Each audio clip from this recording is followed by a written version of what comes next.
ఈ అద్భుతమైన అనంత ప్రకృతిలో భూమితో బంధాన్ని ఏర్పరచుకున్నాం, నీటితో బంధాన్ని ఏర్పరచుకున్నాం, అగ్నితో బంధాన్ని ఏర్పరచుకున్నాం, గాలితో బంధాన్ని ఏర్పరచుకున్నాం, ఆకాశంతో బంధాన్ని ఏర్పరచుకున్నాం.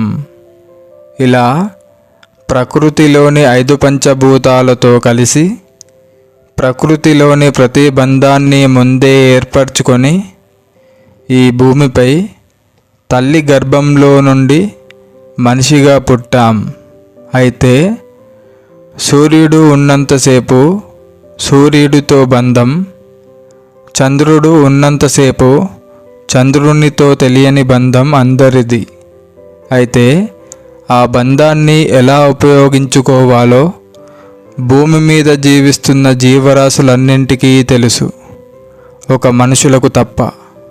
అంటే భూమితో, నీటితో, అగ్నితో, గాలితో, ఆకాశంతో ఇలా ప్రకృతిలోని ప్రతి బంధాన్ని ఎప్పుడు ఎలా ఉపయోగించుకోవాలో భూమి మీద జీవిస్తున్న జీవరాశులన్నింటిలో కేవలం మనుషులందరికీ ఆలోచించమని వారి ఆలోచనలకే వదిలేస్తున్నా.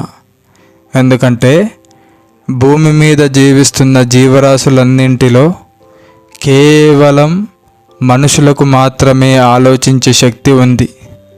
ఆ శక్తితో ఆలోచించి ఈ ప్రకృతిలో ఉన్నన్ని కొన్ని రోజులైనా హ్యాపీగా బ్రతికాయి, చచ్చేలోపు.